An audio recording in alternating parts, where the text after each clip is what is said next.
What's up, movie fans? Guys, look, Polka Dot Man has officially been added to the set back there. So yeah, he's a cool new addition. Today, we are talking about Star Wars: The Rise of Skywalker. Now, it's been almost 2 years since this movie came out, which is crazy. This movie came out in the early days of my channel. You might remember, I was basically the only person on the entire internet who liked the movie. So yeah, there were others, but I was one of the few people who actually gave Rise of Skywalker a good review. I really liked it. That has unfortunately changed, which is why I am making this new updated review. When I first watched it, I first saw it 2 times in the theater when it first came out, and I really liked it both times. I think that overall, I was just, really happy with the pace and, the fan service that was in the movie and all the different ways that it made me think, essentially, that it was a perfect fitting conclusion. I think all of that made me blindly ignore all of the problems that the movie had. So then when I rewatched it later, I ended up not liking it as much, and I saw a lot more problems, and I was like, wow, this isn't as good as I remember it being. I still thought it was really good, but I did not think it was as good as I first thought it was. Then later, something happened. I'm going to get to this later in the video, but something happened that really made me not like this movie that much anymore. And then recently I've rewatched it, and at this point, I think it's okay. It's not bad at all, but it's not really that great. Rise of Skywalker, my opinion's changed a lot. So today I'm going to be talking about why my opinion has changed. The video is going to come off as very negative, because I'm talking about, why my opinion has gotten more negative. I still overall like a lot of elements to this movie, but yeah, we're gonna be focusing on the bad. So I think my main problems with the movie stem from the fact that I don't think it's that fitting of a conclusion to the Star Wars Skywalker saga. If you really analyze the entire Skywalker saga, you'll realize that every single movie in it has a level of consistency to it. Every movie feels like it naturally flows into the next one. In Phantom Menace, Qui-Gon Jinn is killed, and Qui-Gon Jinn was arguably the perfect person to train Anakin, because, his ideals are kind of similar to Anakin's. But he's killed, Obi-Wan has to train Anakin, and as a result, Anakin has all these bottled up emotions of fear and anger and hatred. Fear drives him to join Palpatine in Revenge of the Sith. Then in the original trilogy, Luke manages to see the good in Anakin and save him. And that is technically the natural end to the franchise, but even the sequel trilogy feels consistent overall, I would say. In the sequel trilogy, Luke gets his own student, Ben. He fails Ben, and as a result, he locks himself away, and as a result, a new empire is able to rise up and overthrow the resistance. Then Luke learns that rather than hiding away from his failure, he should learn from it and teach his other students, like Rey, how to avoid, what he failed at. All of the movies feel mostly consistent. And leading into Rise of Skywalker, The Last Jedi leaves us with 3 major cliffhangers. 1, the Resistance is now incredibly small, and the First Order is huge, so there's that big, inconsistency in power. 2, Kylo Ren has killed his master and become one of the most ambitious villains in all of Star Wars. And 3, Rey is kind of being pulled towards the dark side. I would say that if Rise of Skywalker was able to finish off those 3 storylines really well, it would have been a great conclusion to the Skywalker saga. I don't think it does, honestly. So, getting into each of those 3 things. 1, the whole power balance between the First Order and the Resistance. So the First Order is now way stronger than the Resistance. The Resistance is so small that it can fit on the Millennium Falcon. Except it doesn't feel that way in Rise of Skywalker. It feels way bigger than it did at the end of Last Jedi. It feels not far off than how big it was in Force Awakens, honestly. There feels like there's a lot more people who joined. The stakes don't feel as high as they were at the end of The Last Jedi. The movie still tries to tackle the small Resistance plotline at the end of the movie with the big fleet that shows up to help the Resistance.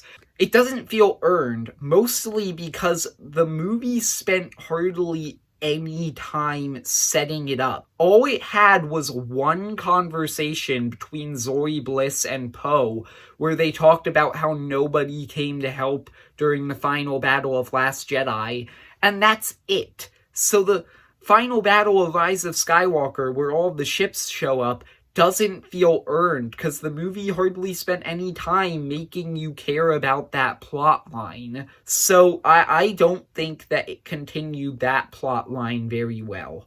Secondly, Kylo Ren. At the end of Last Jedi, Kylo Ren has essentially officially become the main villain of the sequel trilogy. He has killed Snoke, and he now wants to rule the entire galaxy. In Rise of Skywalker, it feels like they take a huge step back with his character, because suddenly Palpatine's alive. And Palpatine might be my biggest problem with the entirety of Rise of Skywalker. For one thing, it just hugely devalues Darth Vader's sacrifice at the end of Return of the Jedi.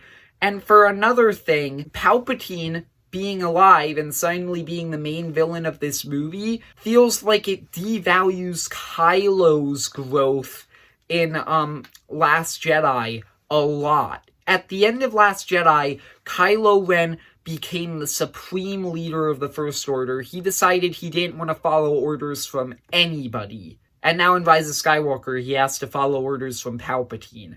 And technically, he's not following Palpatine's orders. In Rise of Skywalker, he is plotting to overthrow Palpatine, but in the end, he's plotting to overthrow Palpatine so that he can do what would have been cool to just see him do in this movie anyway. I don't really see how that's an improvement. Yeah, I don't like the way that they continued Kylo's story here. And the other problem that I have with Kylo in Rise of Skywalker is his redemption arc. Now, I love the Han Solo scene, and the scene where Kylo Ren is actually redeemed in this movie, in Rise of Skywalker. That scene is really emotional, really well written, it's really well done. But my problem with it is it feels like the movie, once again, hardly set this up. Kylo doesn't get any indication that he's going to be redeemed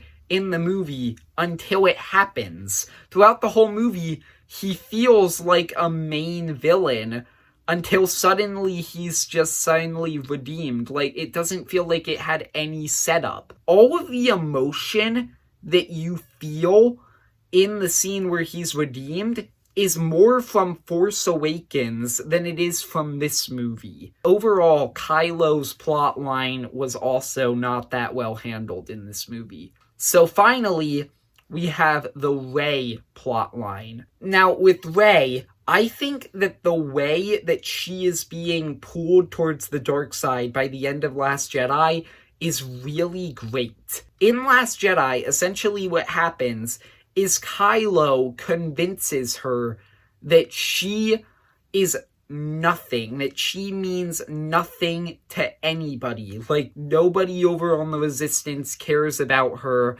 and she isn't going to matter to the story if she goes back to them. But he tells her that if she joins him, somebody will care about her then. Kylo will care about her.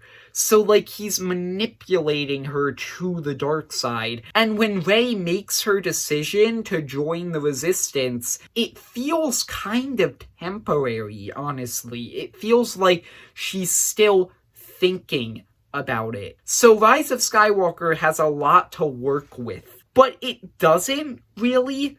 Instead, it drops that entire motivation for turning to the dark side to instead focus on the fact that Palpatine is now Rey's grandfather all of a sudden, and that's it. That's Rey's motivation for wanting to turn to the dark side. That's the whole thing. It's in her blood, I guess. That's what they went with here. She doesn't feel like she's having a struggle turning to the dark side. It just kind of feels like it's happening because she's suddenly related to somebody who's on the dark side. If anything, I would say that would make her want to be on the dark side less. This movie treats it as her main motivation for wanting to turn to the dark side. It's really weirdly handled. I don't really have anything else to say there. Like, I feel like that speaks for itself. It's just a really weird storyline. Yeah, I have a lot of new problems with Rise of Skywalker because of how it handled those three plot lines, and how I honestly don't think that it, like, finishes this saga that up until this point has been incredibly consistent. I don't think it finishes it that well. So yeah, my opinion on Rise of Skywalker has changed a lot. And the most frustrating part of the whole thing is that it was actually possible that we could have gotten a really good ending to the Skywalker saga. And that ending is called Star Wars Episode 9, Duel of the Fates. It was a script written by Colin Trevorrow that ended up being scrapped in favor of Rise of Skywalker, but it was the original script for Episode 9, and in my opinion, it would have been better than Rise of Skywalker. All of my problems that I mentioned in this video are fixed in that script. The small Resistance plotline is the main plotline of the movie. The Resistance is trying to activate this one beacon in order to call for help because they are way smaller than the First Order and stand no chance against them. So, at the end of the movie, when people come to help, it feels more earned. Second, Kylo, in the Duel of the Fates script, is the main villain of the movie, and he actually kind of pulls a Darth Plagueis, or, like, technically a Palpatine, what Palpatine did to Darth Plagueis. He gets this new master, Tor Valum, and he learns everything he needs to learn from Tor Valum, and then he kills him and becomes the main villain of the movie again. He really is, like, the big villain of the movie. However, he does get redeemed at the end, and his redemption feels way more earned here because it's foreshadowed throughout the script with him having several conversations with a Force ghost Luke and having several different Force visions. It feels like it would have been more earned in this version. With Rey, I have to admit, she isn't great in this version of the script. However, I still really like what they did with her here. Essentially, she is struggling with the dark side and the light side, and at the end of the movie, she actually utilizes both in order to defeat Kylo. She utilizes both the light and the dark. She kind of brings balance to the Force in that way. I honestly think that script would have been better than Rise of Skywalker. The Duel of the Fates script, when I first discovered that was the thing I was talking about at the beginning of the movie, where that really made, like, all of my problems with Rise of Skywalker. Like, that really made me dislike a lot of elements in the movie a lot more. I still do think that there are some really good elements in Rise of Skywalker. I don't hate the movie. So to end off this video, I'm just gonna quickly go through the positives just to prove that, like, I still don't hate this movie. First off, there were elements of both Rey and Kylo's stories that I did really like here, specifically the Han Solo scene. Like I said, that scene is great. It might be one of my favorite scenes in the entire Star Wars saga. Second, Poe's entire character arc in Rise of Skywalker, I think, is really great. It feels naturally continued from Last Jedi. I think that the way that they were able to use Leia in Rise of Skywalker, considering the limited footage that they had, is pretty impressive, honestly. The lightsaber combat in Rise of Skywalker is great. Specifically, I love the fight where Rey and Kylo are fighting and they're, like, warping throughout the surface of Kijimi and the Star Destroyer. I thought that was really unique. And even though I don't like Palpatine's return, I think that he was really creepy in this movie. So that's one plus side to him. Like, he was pretty terrifying, honestly. So yeah, there are still a lot of things that I like about Rise of Skywalker. That's about all I have to say. If you enjoyed the video, leave a like and subscribe, and tell me in the comments, what do you think of Rise of Skywalker overall? Do you agree with my old opinion, where I really liked it, this new opinion where I'm kind of indifferent, or do you just flat out hate the movie? So yeah, tell me down below, and see ya, movie fans.